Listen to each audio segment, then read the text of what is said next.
54 years. Just sold his cars in 2025. He's been involved in everything from the beginning to the end when it comes to midget racing, and he is one of the people who have made the sport so much safer. His daughter is also a multi-champ in the midgets. Who are we talking about, Brandon? We are talking about LaVerne Spencer. He has been, like you said, in the business quite a long time. Bought his first midget in 1971. He was the president of the UARA for 3 years, co-chairman of the National Midget Forum, and later the chairman after the passing of Bob Hickman and Larry Rice. The forum members consisted of Badger Midgets, ARDC, Rocky Mountain, USAC, NEMA, and the BCRA. The forum met twice a year to discuss the state of midget racing, rules, safety, and new technology. Also the co-founder of the Sportsman Midget Series, along with Mike Bender, Rick Pasiak, and Jerry Murphy. Now, these cars have been called different things. They've always been midgets, but the series itself has been the Sportsman Midget Series, the Car Star Sportsman Midget Series, UMARA Sportsman Series, the Lion Eye Racing Series, Midget Mayhem, Midwest Pavement Midget Series is what they're called now and what they will continue to be.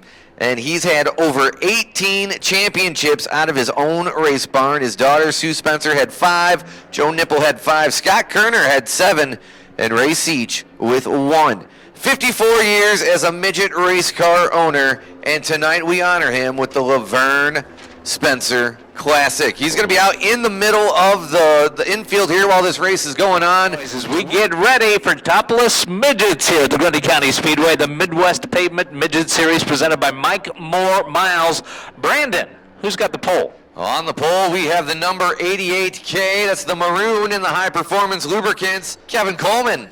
In the next position, number 5, out of Joliet, Illinois, driving for Window World and Mike Moore Miles, it's Scotty Kerner. In the 1L, he was the Illinois State Champ back in 1999. That's Michael Lewis. In the blue, number 88, out of Kankakee, Illinois, for High Performance Lubricants, Mojo's of Plainfield, it's David Ward, the former track record holder, and looks like he's going to come in second in points here tonight. And we do have a champion to crown. Starting next to him in the Troutman Excavating Spring Realty, number 7 from Shanahan, Illinois, Billy Holbert. Driving the yellow 88 car, it's Chase Locke. And in the Interstate Batteries Joliet Town and Country Lanes, the 6-time series champion, the defending champion, and probably a 7-time champion. In the number 1 from Joliet, Jim Anderson. Driving the number 16 car, coming all the way from Goshen, Connecticut for High Performance Lubricants, FK Rod Ends, and Simpson Racing Products. It's the 16 of Haley Papp. You cannot abbreviate. I can't read that.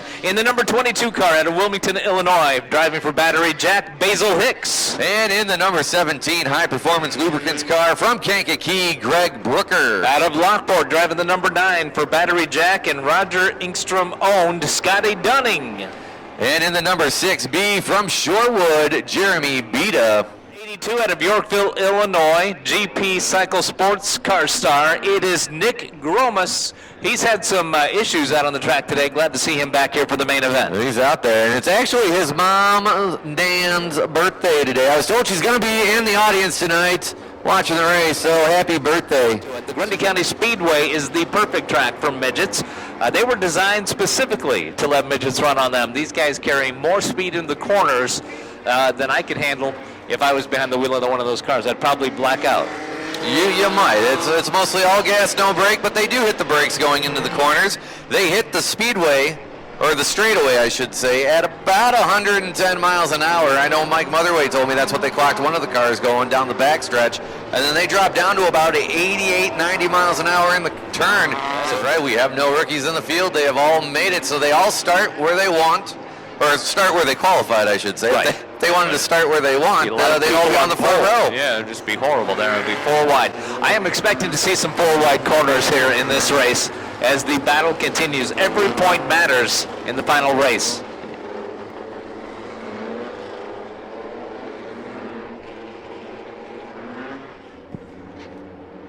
They are ready to go, setting the pace. Kevin Coleman on the pole. Going into 3, they're bunched up, they hit the gas, and we are green as Jim Anderson goes to the bottom and makes a big move going into turn 1. Heading into turn number 3, Scotty Carter hanging on to that lead. David Ward right behind him. Kevin Coleman trying to make that pass. They are not holding back, but no, it looks like Lewis has made the move. Michael Lewis in the 1L. Well, he was hooked up during the heat race. He's hooked up now in the feature, going after David Ward, and it looks like he's going to catch him. Billy Holbert is not going to give up third position as he comes out of turn number 4. He's hitting the battle. He's going to try to catch those two. Jim Anderson right behind Billy Holbert. They touch bumpers as they come out of turn 2. Billy Holbert in the 7 going away. There we got big trouble. Right there, roll over in turn number 3. We're going to see a yellow flag on that. That was a big hit. Red flag out. I think that was Kevin Coleman here. We're going to get the ambulance over there and check him out, make sure everything's okay. We have everybody stopped on the track.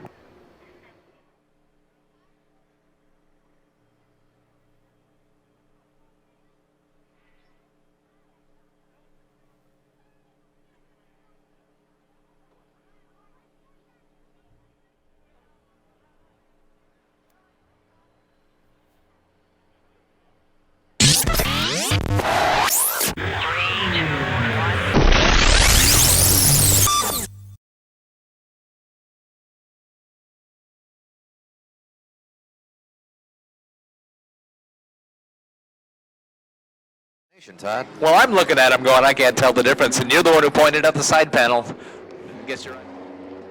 It looks like we're good to go. Pace truck off. They're coming down the back stretch. David Ward leading them the way. Michael Lewis getting ready to try and time the start and get a good jump on David Ward. They come out of 4. The green flag drops, and we are going racing again.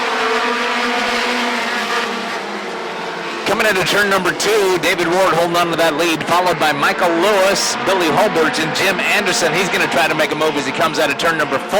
On the outside, nope, doesn't look like he's going to get it. Michael Lewis still in second. Michael Lewis tried the outside. He tried the inside. Billy Holbert had to let up because he was coming in hot on him right there. They come down the backstretch. Billy Holbert getting a good run, but can't quite outbreak him yet. David Ward's going to do his best to win this one. Michael Lewis got to get those points too, but Holbert does not want to be left behind. And of course, Jim Anderson trying to cinch up that we have another yellow flag. Basil Hicks up in turn 3, it looks like.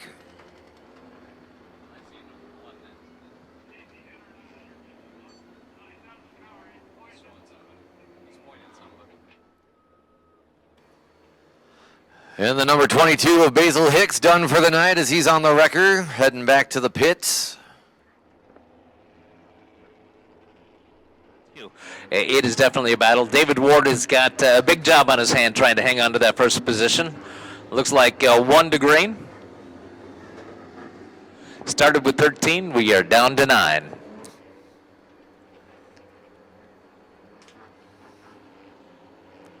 David Ward bringing him to the turn 3, getting ready to go green, and he takes off. The green flag drops, and we are underway with 17 laps to go in the LaVerne Spencer Classic. Michael Lewis came into turn number 4 almost sideways, but David Ward was able to hold off on him. Looks like he's going to be nose to nose. Did he get him? He did. Michael Lewis. David Ward could not hold on. Michael Lewis now your race leader. We got a new race leader. David Ward still always spins out in turn 2. David Ward spins, trying to go back for the lead, and that'll put him at the tail end of the field.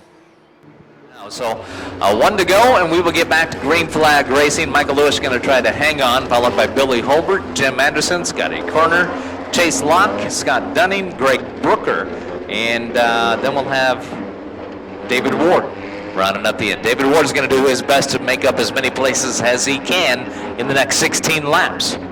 If you could get those kids by the fence, away from the fence, please, when these cars are about to go green.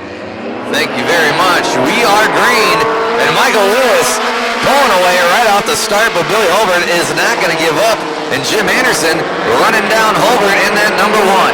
I tell you what, that is a battle right now between first, second, and third.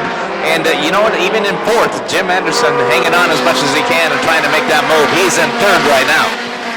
Chase Locke trying to get a run on Jim Anderson in the 4th spot, but Jim Anderson pulls away in 3rd in that 1A.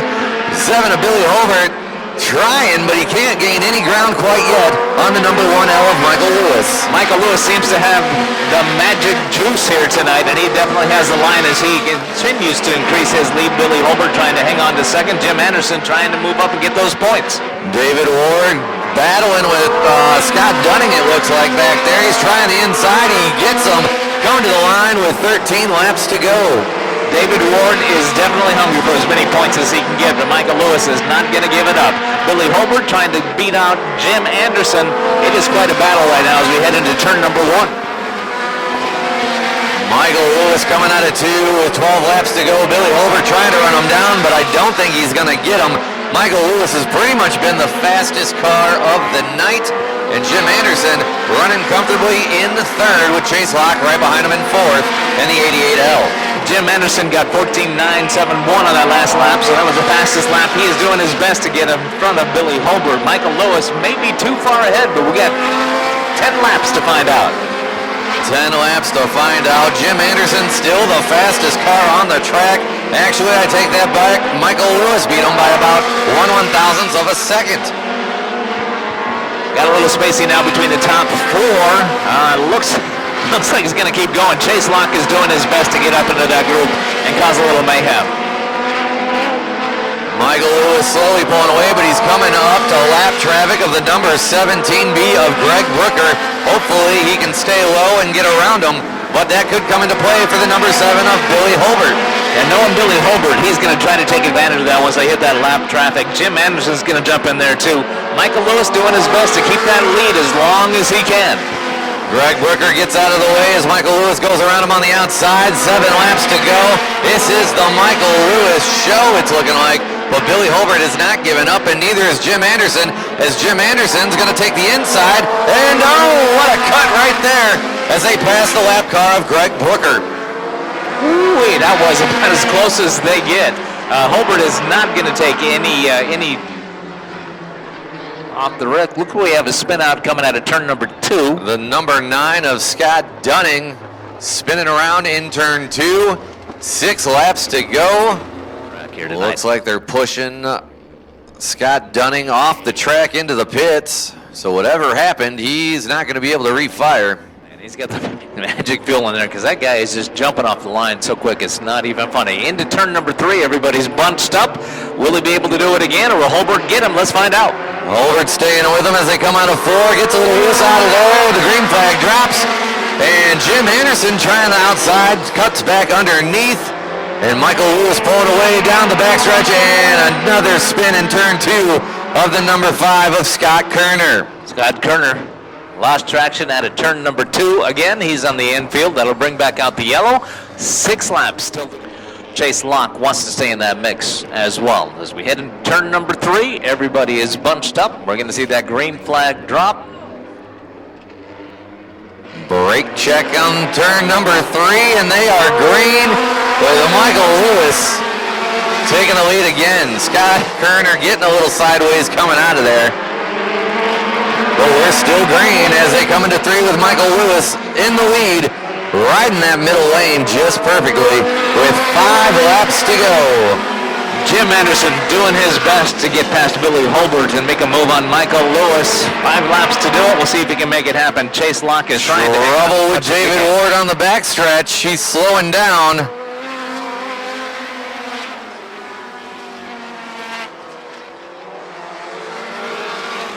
Looks like he found his throttle again. Might be having a fuel problem, I'm not sure, but that is not slowing down Michael Lewis or Billy Holbert. Jim Anderson again trying to make that pass as we head into turn number 1. Can he get around Holbert? I don't think so. We've got 3 laps to go as Jim Anderson trying to run down the number 7 of Billy Holbert. Michael Lewis pulling away with this race as Chase Locke trying to get in on the mix as well, but I don't think he's going to get there as the battle is between Billy Holbert and Jim Anderson. Again, Jim Anderson posting that fast lap last lap at 14.926. Here we go, 1 lap to go as we hit the line. Jim Anderson tried the inside, couldn't quite get him. He's going to try again, but Billy Holbert holding on to him. He's going to try him down the backstretch. Jim Anderson can't quite get there. Billy Holbert holds him off as Michael Lewis comes out of 4, takes the checkered flag. He's your winner of the LaVerne Spencer Classic. Man, what a race. Michael Lewis taking that checkered flag, followed by Billy Holbert. Jim Anderson got half a car up on him, but he couldn't hold on.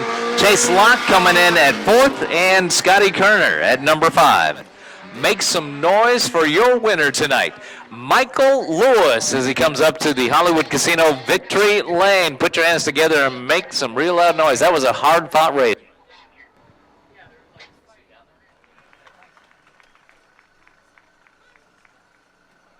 LaVerne Spencer Classic winner. That was a loud scream. I heard that through the helmet all the way up here. That is enthusiasm, folks. Make some noise as he spikes the steering wheel. You gotta love it. Let's send it on down to Victory Lane. Thank you very much, everyone. This is Mike Motherway down here at Victory Lane, and I'm chasing Michael Lewis down. I got to tell you something. I've been to every midget race here at Grundy since 1991. It's like 34 or 5 years or whatever, but the man who we are honoring tonight has beat me by 20 years.